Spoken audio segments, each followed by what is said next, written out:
নমস্কার বন্ধুরা, আজ আমি বড়ি দিয়ে বেগুনের এমন একটা রেসিপি শেয়ার করব যা একদিন বানিয়ে খেলে 3 দিন পর্যন্ত এর স্বাদ আর গন্ধ জিভে লেগে থাকবে। রুটি, পরোটা বা ভাত যা দিয়ে খাও না কেন একদম জমে উঠবে। ঘরে থাকা খুব সামান্য উপকরণ দিয়ে মাত্র 10 মিনিটের মধ্যেই তোমরা এই রেসিপিটা তৈরি করে নিতে পারবে। তাহলে চলো আর কথা না বাড়িয়ে রেসিপিটা শুরু করি। রেসিপিটা করার জন্য আমি এখানে মাঝারি সাইজের 3টে বেগুনকে আগে থেকে ধুয়ে এরকম বড় বড় করে কেটে নিয়েছি, আর সঙ্গে মাঝারি সাইজের 3টে আলুকেও এরকম লম্বা করে কেটে নিয়েছি।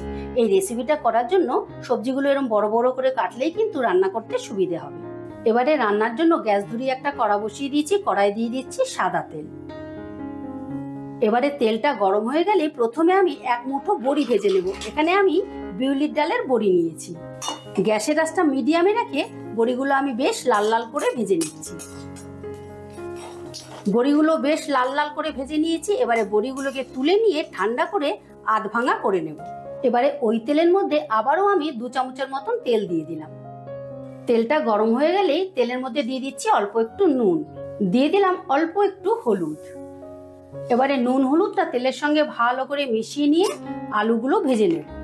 দিয়ে দিলাম আলুগুলো। এবারে গ্যাসের আঁচটা হাইতে রেখেই আমি আলুগুলোকে বেশ লাল লাল করে ভেজে নেব। আলুগুলো বেশ লাল লাল করে ভেজে নিয়েছি। এবারে আমি আলুগুলোকে তুলে নিচ্ছি। এবারে ওই আলু ভাজার তেলের মধ্যেই আমি বেগুনগুলোকে ভেজে নেব।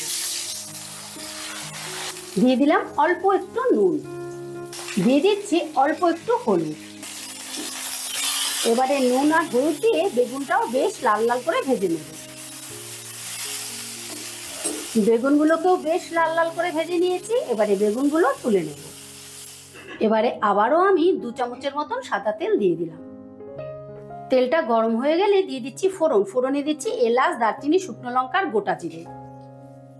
গ্যাসের আঁচটা লোতে রেখে ফোড়নটা আমি হালকা নাড়াচাড়া করে নেব। ফোড়নটার থেকে যখন মিষ্টি গন্ধ বেরোবে তখনই বুঝতে হবে যে ফোড়নটা একেবারে পারফেক্টলি হয়ে গেছে। ফোড়নটা ভাজা হয়ে গেলে দিয়ে দিচ্ছি পেঁয়াজ। এখানে আমি মাঝারি সাইজের 2টো পেঁয়াজকে এভাবে কুচিয়ে নিয়েছি। এবারে পেঁয়াজটাও হালকা লাল করে ভেজে নেব, কড়া করে ভাজবো না, তাহলে ফ্লেভারটা নষ্ট হয়ে যাবে। পেঁয়াজটা আমি হালকা লাল করে ভেজে নিয়েছি। এই দেখো, যখন এরকম হালকা লাল হয়ে যাবে তখনই দিয়ে দিতে হবে বাটা মশলা। আমি এখানে 2 কোয়া আদা, 5-6 কোয়া রসুন আর 4টে কাঁচা লঙ্কা দিয়েছি, মানে লাল রঙের কাঁচা লঙ্কা বেটে নিয়েছি। এবারে এই মশলাটাও ভালো করে কষিয়ে নেব। আদা রসুনের যতক্ষণ কাঁচা গন্ধটা না যাচ্ছে ততক্ষণ কিন্তু কষতে হবে। আদা রসুনের কাঁচা গন্ধটা চলে গেলেই দিয়ে দিতে হবে টমেটো। এখানে আমি বড় সাইজের 2টো টমেটোকে এভাবে টুকরো করে নিয়েছি। এবারে টমেটোটা যাতে তাড়াতাড়ি গলে যায় সেই জন্য দিয়ে দিলাম অল্প একটু নুন। এবারে টমেটোটা দিয়েও একটুখানি সময় আমি নাড়াচাড়া করে নেব, মানে যতক্ষণ টমেটোটা না গলে যাচ্ছে। টমেটোটা হালকা নরম হয়ে আসলেই দিয়ে দেব জল। দিয়ে দিলাম অল্প একটু জল, যাতে মশলাটা কড়ার তলায় লেগে না যায়। এবারে দিয়ে দেব গুঁড়ো মশলা। দিয়ে দিচ্ছি স্বাদ মতো নুন।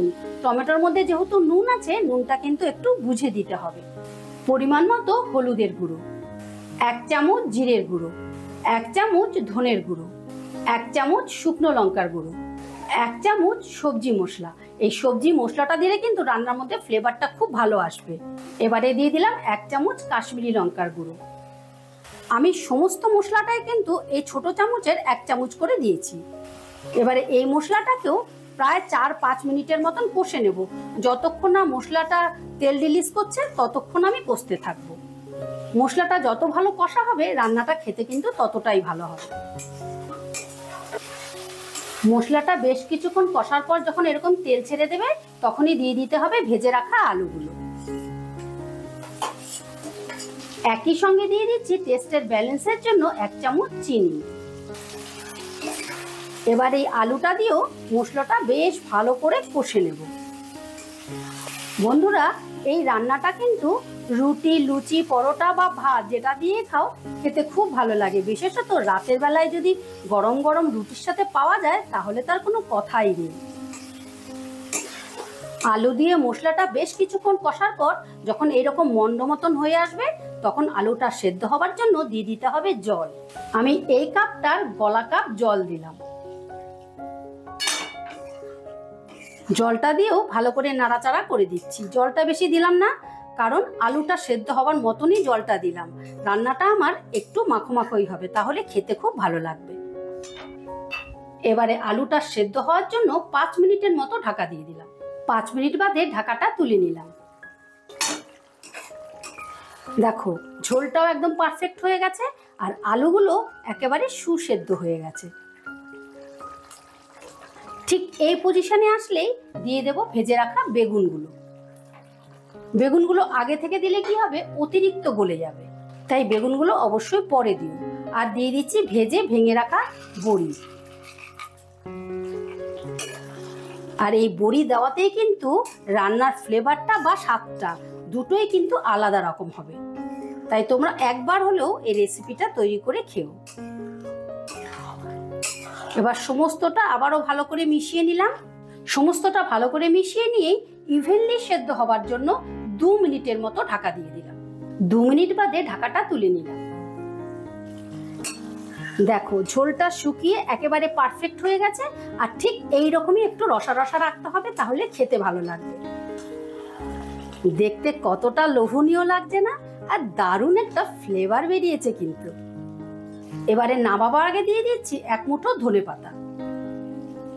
একই সঙ্গে দিয়ে দিলাম 1 চামচ ঘি। এবারে গ্যাসের আঁচটা বন্ধ করে দিয়ে হালকা করে একটু নাড়াচাড়া করে দেব, যাতে ঘি আর ধনেপাতাটা ইভেনলি ছড়িয়ে যায়।